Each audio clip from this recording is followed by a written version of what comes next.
Want to see how I've achieved this beautiful peach cobbler? Well, stay tuned and we're going to get right into the video. Thanks for watching. Welcome back, guys. Thanks for tuning in. These are the ingredients you're going to need for this homemade peach cobbler. I did use canned peaches because fresh peaches aren't available because we're in the middle of winter. And I did forget one ingredient, which is the butter. You're going to need 1 stick of butter. So in this pan you have the brown sugar, you have the white sugar, you have butter, you have nutmeg, cinnamon, vanilla extract, and of course the lovely canned peaches. You want to cook this for approximately 20 to 25 minutes or until your liquid is thick. Now let's get into the crust.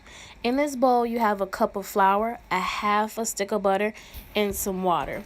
I am massaging the flour and the butter together to make a little crust, and then I'm going to add a little bit more water because I needed it because it wasn't coming together like I wanted it to. So I'm going to add the water right about now, as you can see. And then you're just gonna massage that water into the flour mixture just to make your crust come together. And I'm mixing and I'm getting it together. This takes a process.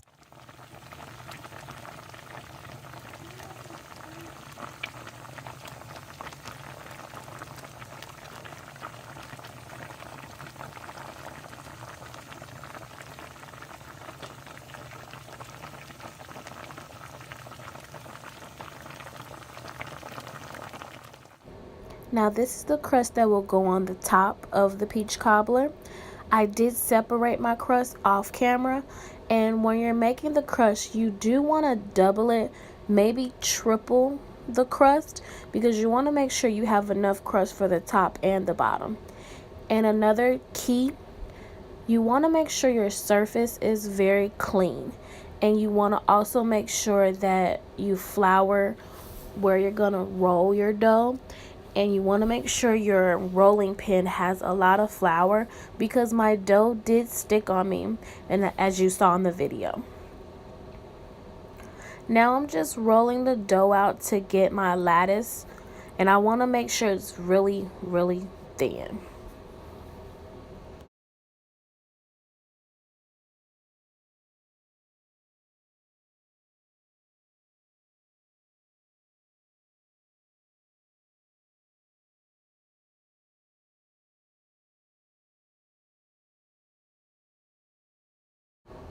So as you can see, I'm still making sure the dough is perfect, adding a little bit more flour so I can move the crust around. And I'm going to add a little bit more flour to my rolling pin because as you see it was sticking, and you don't want that.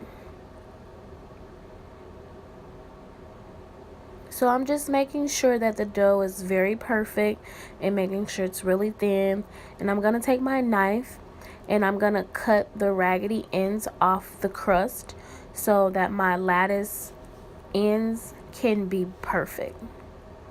Now you can do this with one of the little pins that they have in the store where you can get like a little jagged edge on it, but I wanted mine to look a little bit homemade and I didn't want it to look too perfect, so that's why I just used a serrated knife.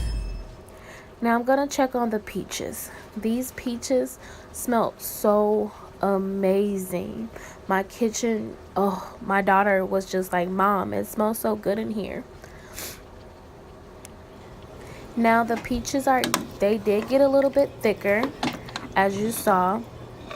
Want some? They were so delicious. Like, I could have just ate the peaches right out of the pot, just like that. No crust, no nothing. That's how delicious these peaches were.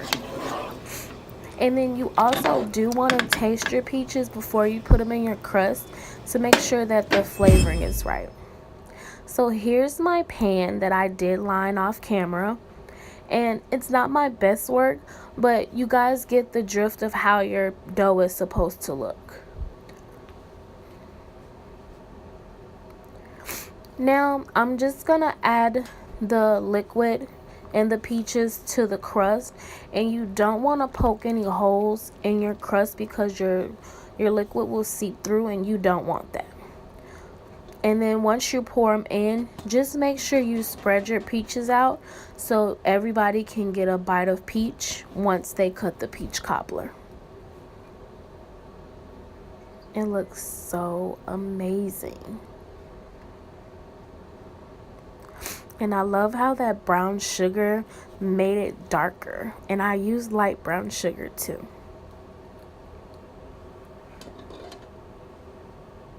Now this is the turbinado sugar. You can use any sugar for the top as long as it's a cane sugar. The cane sugar adds a little crust and just a tad bit of sweetness to the top of the crust. And now I'm just doing the lattice part, making sure that it's perfect.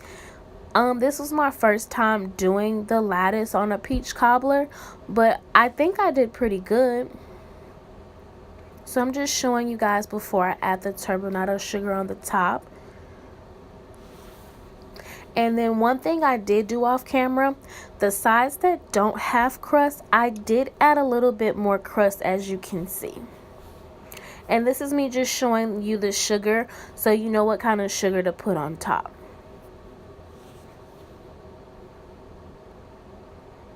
And as you can see in the corners, I did add a little bit more crust. I did cut more because I didn't think it had a lot of crust on it, and I'm a crust girl.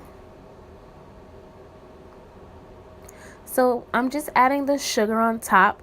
This is optional. You don't have to do it if you don't want to, but it's just my preference. I actually like the taste of the sugar. So here's the finished result. And you're just gonna put this in the oven at 375 for 30 to 40 minutes or until you smell it. And here's what it looks like. Thanks for watching.